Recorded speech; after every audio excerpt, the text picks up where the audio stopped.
large body of keyboard music was produced during the Baroque, including fantasias and toccatas, which were somewhat free-form and were written to display the virtuosity of the performers.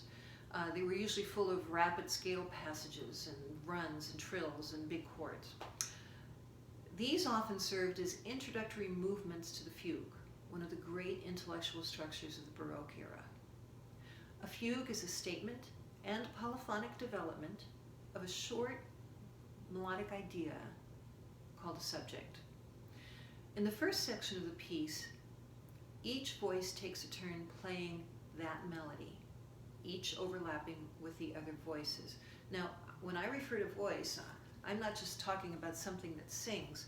When you're dealing with keyboard music, the upper fingers of one hand play one voice, the lower fingers play the other, etc., etc. So just within your two hands you have 4 voices. If you're playing an organ, then your feet play a voice.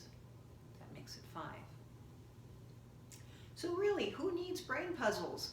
Try doing something with the upper fingers of your right hand while you are continuing that process. Start that same activity with the lower fingers of your left hand, and while you're doing both of those, start it again with the lower fingers of your right hand, and then you get the message. When I was first learning how to play one of these, I felt like I was sawing my brain in half. I practiced for hours. Unfortunately, I lived in an apartment and my neighbors did not appreciate me. So yes, this really is an intellectual form, both for the performers and for the analysts. So, moving on, the subject is played by all the voices.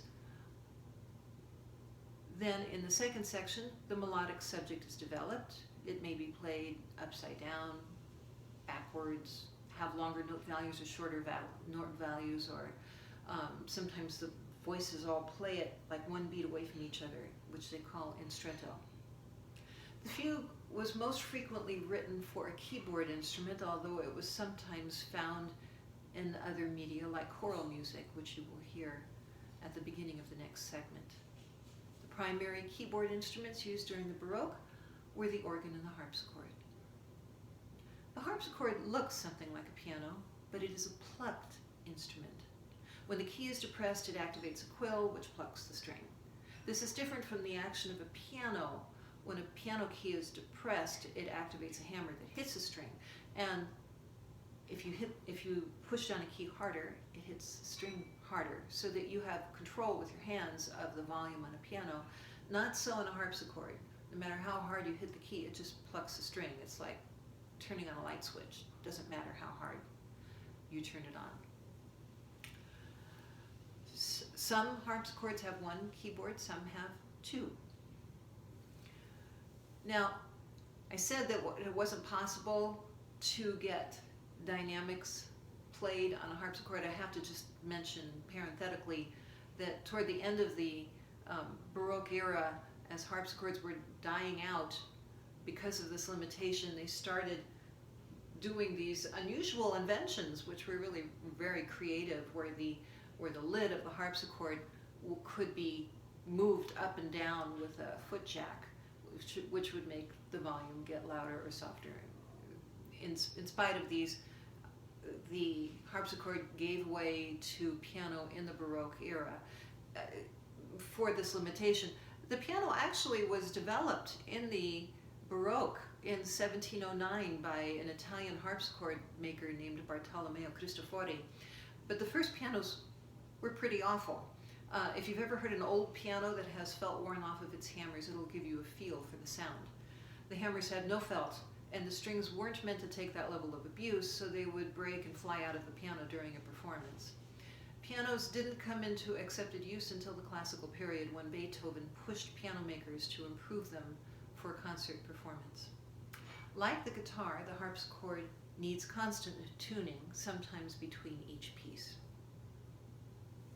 The organ in the Baroque era was a grand instrument, an extraordinary work of art itself, often creating an elaborate centerpiece in a church. Look at the gorgeous pipes that are integrated into the architecture of these cathedrals. The sound in organs comes from wind traveling through the pipes, sized to create different pitches. Notice that there is more than 1 keyboard on the organ. Each keyboard can be cued to create a different tone color using stops, infusing the tone quality of flutes or brass or other instruments. And the keyboards can be linked so that playing one activates another at the same time. Not only does the performer flit between two keyboards with their hands, they also play melodies with their feet on the foot pedals. Needless to say, a fugue on the organ is fiendishly difficult to play well, but creates quite an experience. Let's work through the fugue together now. You have this fugue, the Bach Fugue in G minor, in your ebook in the section entitled Fugue. Here is the melody or subject to listen for.